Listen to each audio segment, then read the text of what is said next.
मेरे लिए संदेश है। देख लो। বলিউডের কাজের সিনেমা দেবদাসকে ওভাররেটেড আখ্যা দিয়ে তীব্র সমালোচনার মুখে পড়েছেন পাকিস্তানি অভিনেত্রী দানানির মুবিন।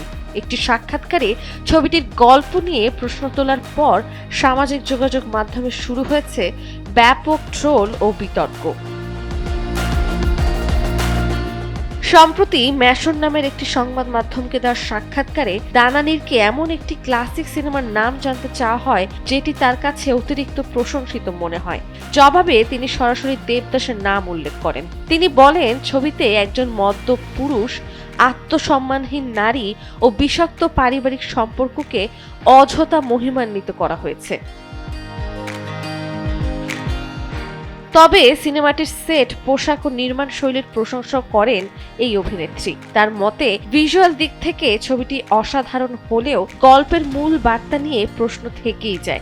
দানানির এই মন্তব্য প্রকাশ্যে আসতেই ভারত ও পাকিস্তানের নেটিজেনদের একাংশ ক্ষুব্ধ প্রতিক্রিয়া জানান।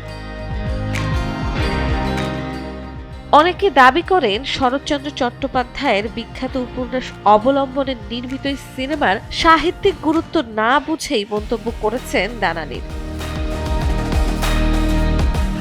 নন্দিনী আহসান, সময়ের আলো।